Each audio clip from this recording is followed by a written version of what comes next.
Hi everybody, Sean and Catherine here with Monorail Central. Today we're going to be discussing our dinner experience at Narcoossee's at Disney's Grand Floridian Resort and Spa.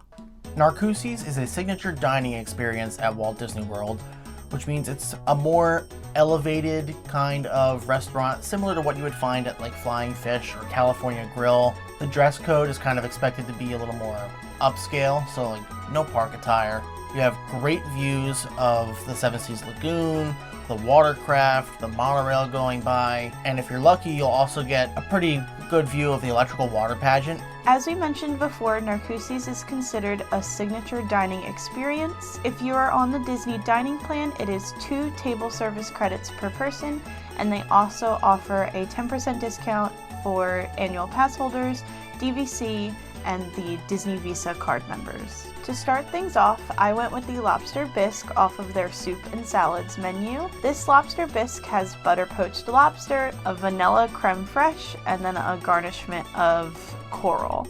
And this was $19. And it wasn't my favorite Lobster Bisque. It wasn't the worst I've ever had, but it was a good Lobster Bisque. It had actual pieces of lobster instead of it being blended into the bisque. That's what's in the middle. The vanilla and the coral didn't really add much to the flavor. It was a nice touch and definitely felt elevated and more coastal because of those additions, but they weren't something that really wowed me and made me say this is the best thing I've ever tasted. For $19, it's a little bit of soup and a little bit of lobster. I'm a Lobster Bisque snob. Anytime there's Lobster Bisque on the menu anywhere, I will be ordering it because it is one of my favorite soups. I'm in agreement with Catherine here. This was not my favorite iteration of Lobster Bisque. It's definitely not my favorite on property. I would say it's better than the one we had at Flying Fish a couple years ago, but the one at the Boathouse reigns supreme. $19 is asking a little much for this Lobster Bisque, and I feel like they get away with charging $19 for it because they put a little piece of coral on it, and coral's not really something that you see in a lot of dishes. The good thing about this Lobster Bisque is that it wasn't really heavy, so it's really perfect for the 110-degree weather that you'll be experiencing in the summertime if you want to try Narcoossee's. The lobster chunks definitely did cut down on the seafoodish, peppery taste that this particular broth had. Not the best on property. I probably wouldn't get it from Narcoossee's again, but I'm glad I tried it. Yeah. Because it was still a halfway decent Lobster Bisque.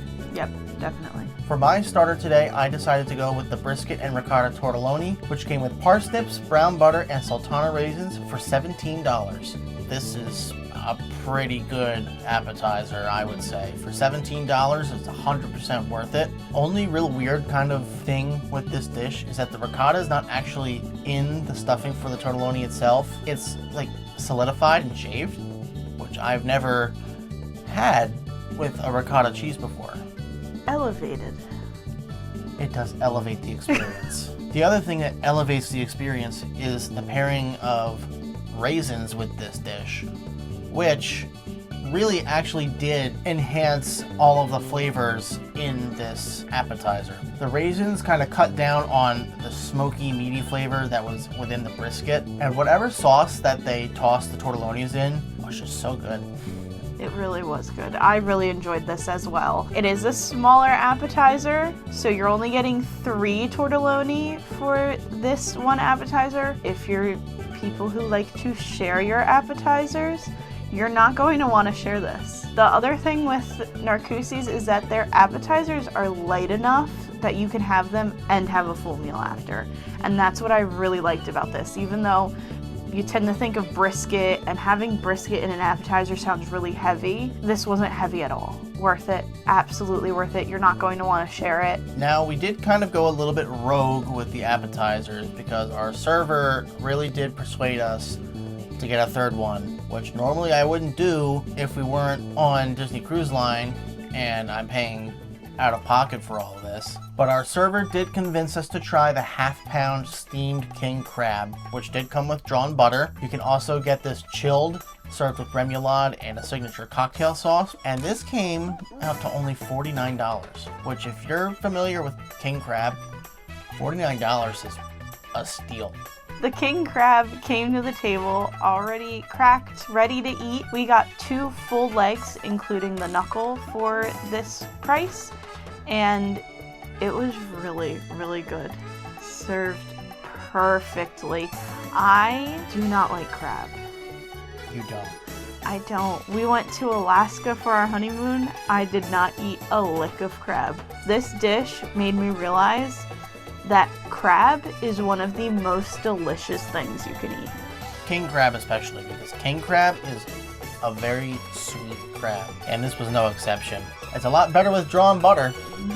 This was one of those dishes that I kind of tried to savor and really not try and eat all of it all at once to try and rush through the meal. I am telling you guys, if you're going to Narcoossee's, it is okay to also get this in addition to 2 other appetizers. I normally can't say that for any other restaurant, just because I can't justify paying that price, but for this king crab, I think it's worth it. Enjoy your starters, get some king crab, and then enjoy the rest of your meal. For my entree, I went with the surf and turf, which has filet mignon, butter poached lobster tail, potato mash, roasted rainbow vegetables, and a red wine demi-glace, all for $89. For my filet, I ordered this medium rare. This was cooked perfectly. It had great flavor. Overall, good cut of meat. Really enjoyed it. For the lobster tail, I also don't normally eat lobster. When I tell you I ate this entire lobster tail by myself, it was so good. I don't even think I dipped it in the drawn butter once. That came on the side. Vegetables were your normal rainbow vegetables. It wasn't really anything crazy about them. They were seasoned well. I didn't have to add any salt to this dish, which is always a plus. And then the mashed potatoes were so good. I think these are probably my favorite mashed potatoes I've had in a while on Disney property. They were like this velvety consistency and perfectly spiced and just so flavorful. It's the perfect example of their whole land and sea coastal offerings, which is what they based this restaurant off of. Just so good. Absolutely recommend this 100%. I wouldn't be doing my due diligence if I didn't try this dish too. And I agree, this was probably one of the better fillets we've had on property. The meat could have been a little more tender, but given the amount of fillets that we've had in Disney over the last 2 years, this was up there as one of the better ones. I still think the one at Vero Beach was the best, and that filet was like $50 less. But if you want a good filet on Disney property, Narcoossee's is the way to go. The best flavor out of all the ones that I've had. I didn't even get a chance to try the lobster because this one here ate the whole thing before I could get to it. So I can't attest to the lobster, but knowing Catherine, if she ate the whole thing, it had to have been pretty darn good.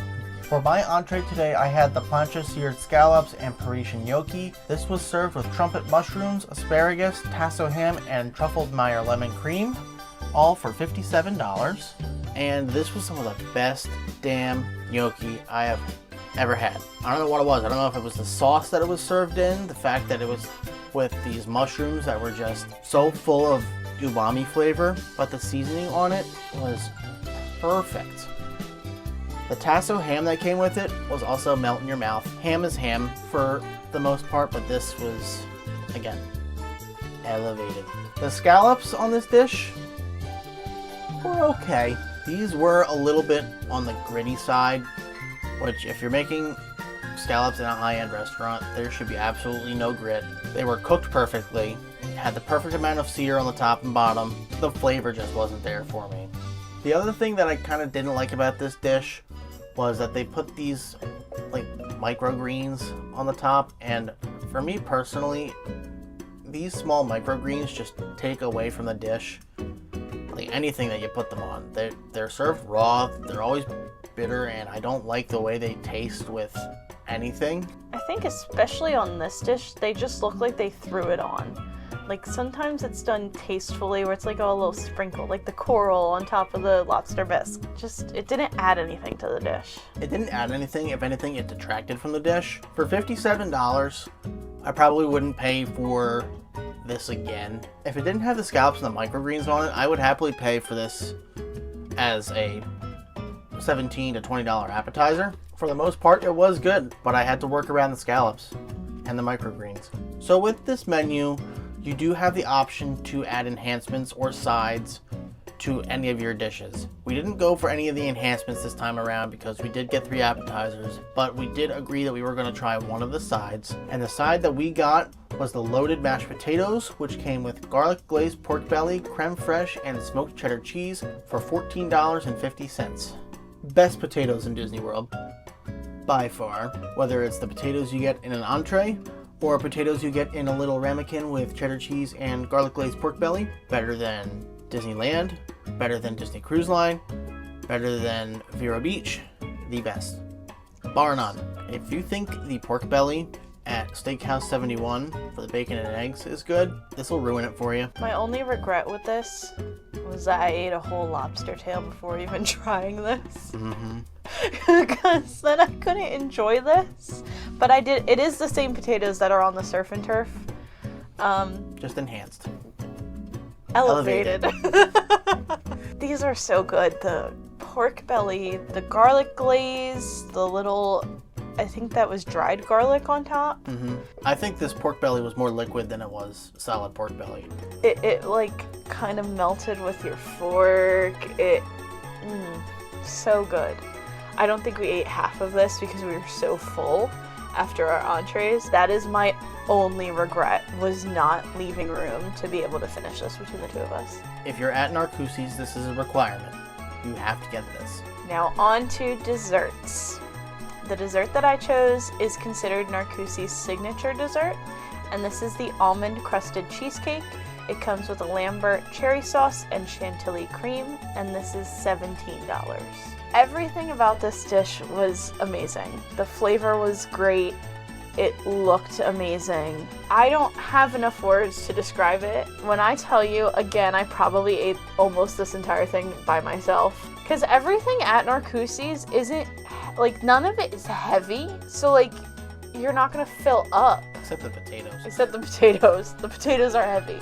Absolutely 100% get this. I can't recommend this enough. And I really, truthfully, if this was on the room service menu, that and the mashed potatoes, the loaded mashed potatoes, I wouldn't be leaving that room. I have to agree, this was the best dessert of the night. Cheesecake wasn't too heavy, still a very nice, rich cream cheese flavor. The almonds were actually pretty good. I do not like almonds very much, and I think this was pretty tastefully done. Probably one of the better desserts on Disney property. $17, maybe a little high for this, but still very good. For my dessert, I had what they call the key lime, not key lime pie, just key lime. And this was a key lime curd with a graham cracker sablé crumble and candied blueberries for $16. This was a gorgeous looking dessert. This thing looked a lot better than it tasted because it was a textural nightmare. If you have like food sensory issues, this is gonna send you over the edge. It was just, it looks like it's going to be a cheesecake consistency. It's not. It's not even a Jell-O consistency. It's too watery to be that. It's like one of those gummy peach rings, except like not as tough, but it's like really kind of like you can slurp it. Taste was okay. Wasn't my favorite dessert. Texture was just not there. It didn't really taste like key lime either. It was kind of citrusy, but the key lime flavor just was not there. I would skip this. I wouldn't get this again. The blueberry thing in the middle was good. That tasted like blueberries. The floral cracker thing that surrounded it, that was pretty good. It was this weird neon green ring thing in the middle that just I did not like. The key lime Dole Whip that you can find at Old Key West too. That is a far better key lime flavor than this was. So that was our experience at Narcoossee's at Disney's Grand Floridian Resort and Spa. All around a fantastic dining experience with a couple of little misses here and there, but nothing that really detracted from our whole dinner that we had. We will definitely be eating at Narcoossee's again. It is now one of my favorite restaurants. I've only eaten there once. The price is a little steep, so it will not be in the regular rotation of restaurant, but we will definitely be back, and I definitely encourage you to go there on your next trip. Reservations for this restaurant can be a little difficult to come by because it is a very limited seating space.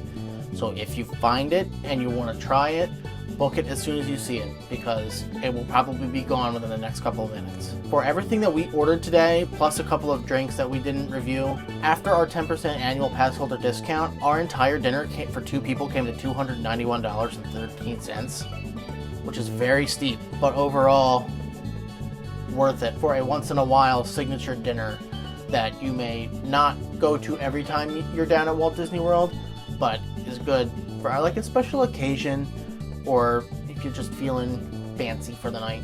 If you enjoyed this dining review and would like to see more like this in the future, please be sure to like the video, leave a comment, and subscribe to Monorail Central, and click that notification bell to receive updates on future Monorail Central videos. Thank you all for watching, and we'll see you all real soon.